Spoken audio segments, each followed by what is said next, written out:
आप सभी का मेरी हिंदी की क्लास में स्वागत है। आज की क्लास का नाम है मात्राओं का ज्ञान। आज की इस क्लास में हम हिंदी की मात्राओं को लिखना और पढ़ना सीखेंगे। हिंदी अल्फाबेट जो होते हैं उसमें दो पार्ट होते हैं, स्वर और व्यंजन। जो स्वर होते हैं आ से अह तक के, उनका हिंदी में वही काम है जो कि इंग्लिश में वॉवेल का होता है।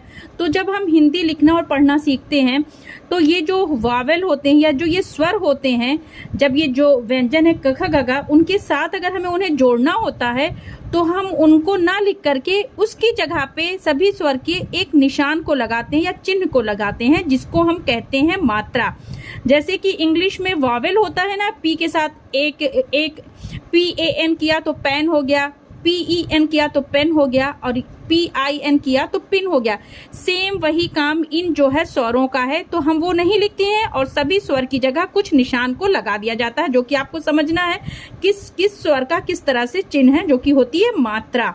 तो चलिए शुरू करते हैं। ये आ से अ तक के स्वर हैं।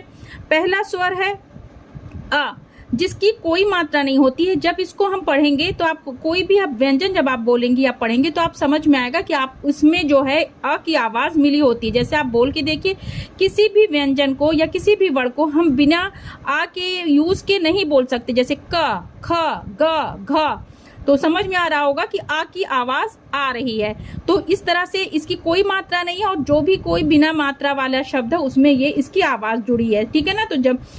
तो ये जैसे काला कल या जाला जल, आप कोई भी शब्द बोलिए, इसमें आकर मात्रा कह सकते हैं लगी है, छोटे आ की मात्रा, या जो है ये कि दिखती नहीं है। सेकंड स्वर होता आ, जिसे हम बड़ा कहते हैं। इसकी मात्रा कुछ इस प्रकार से लगाई जाती है व्यंजन के दाएं ओर, और जब ये का में आ की आवाज लग गई या आ की मात्रा हमने इस तरह से जोड़ दी, इसका मतलब है कि आ ये पूरा साथ में है।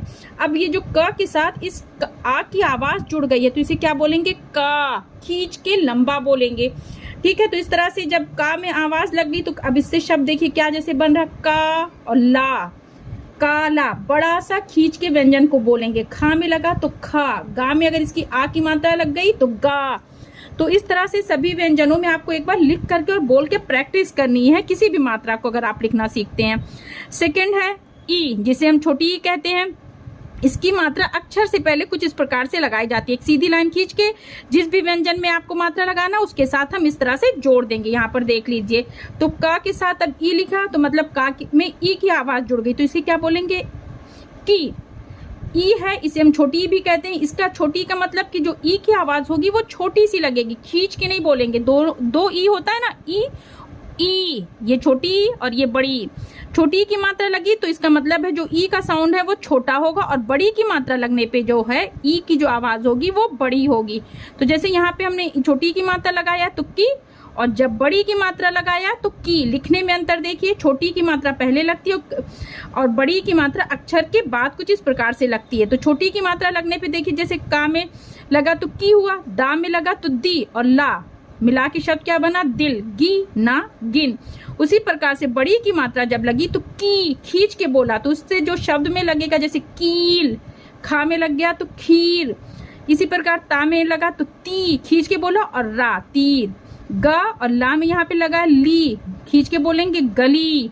तो जिस भी व्यंजन पे लगा, जैसे कि छोटी की मात्रा लग रही तो की, खी, गी, घी पढ़ेंगे, और बड़ी की मात्रा लगेगी तो ऐसे उसे कैसे पढ़ेंगे? की, खी, गी, ठीक है। ये अंतर है दोनों में।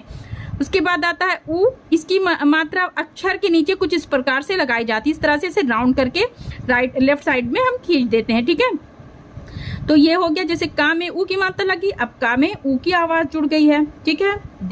तो ये हो गया कु, क्या बोलेंगे? ऊ की आवाज है। देखिए अंतर समझिए, ये ऊ और ये ऊ, इसे छोटा ऊ कहते हैं, इसे बड़ा ऊ कहते हैं, ठीक है। तो इसकी मात्रा देखिए इस तरह से लगती है, राइट साइड में जाती है बड़े ऊ की, और छोटे ऊ की मात्रा लेफ्ट साइड में। और अंतर क्या है?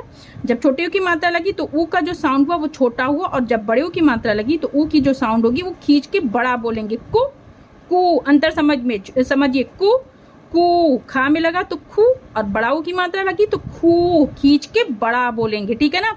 तो इससे बनने वाले शब्द जैसे पा में लग गया तो पू, और ला पुल, सु ना सुन। यहाँ दा में लगा है बड़े ऊ की मात्रा तो खींच के बोलेंगे दा को, दू, और रा दूर, फू ला फूल। उसी प्रकार से आगे री की मात्रा अक्षर के नीचे कुछ इस प्रकार से देखिए सेम ही ऐसे छोटा सा से राउंड सा कर देते हैं, हाफ राउंड। ठीक है, तो का में री की आवाज, इसका मतलब है जुड़ गई। तो क्या बोलेंगे, री की आवाज को जोड़िए का में, क्री, क्री हो गया। ठीक है, क्री, और इससे शब्द देखिए कृषक, गृह। ठीक है, इसके बाद मात्र आता है स्वर ए की मात्रा बस अक्षर के ऊपर बस एक सीधी लाइन ऐसे तिरछी से हम खींच देते हैं, सीधी लाइन नहीं, ऐसे तिरछी लाइन मात्रा के रूप में खींच देते हैं। ठीक है, अब का में अगर ए की आवाज जुड़ेगी तो ए की आवाज को मिलाएगी के, का से ये क्या हो गया बदल के के, इसे क्या पढ़ेंगे के। जैसे अब ये पढ़ना का, की, कु, क्री, के। ठीक है, के हो गया। अब इससे जो शब्द बना जैसे के ला, यहाँ पे है रा में लग गया तो रे और ला, रेल, पेड़ा, पेड़।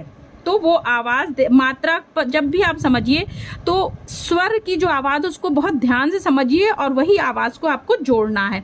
उसके बाद नेक्स्ट है ए की मात्रा ए की तरह ही सेम लगेगी, ऊपर दो हो जाएगी। जिस तरह से ए की एक लगती है देखिए ए की इस प्रकार से दो लगेगी। तो का में ए की आवाज जोड़िए, सोच के इसको बोल के प्रैक्टिस करिए। कै, खा में अगर लगेगा तो खे, गा में गए, घा में गए। तो ये आवाज इस तरह से बदल जाए, मतलब वो आवाज हर व्यंजन में जुड़ती जाएगी जिस पे भी लगना है।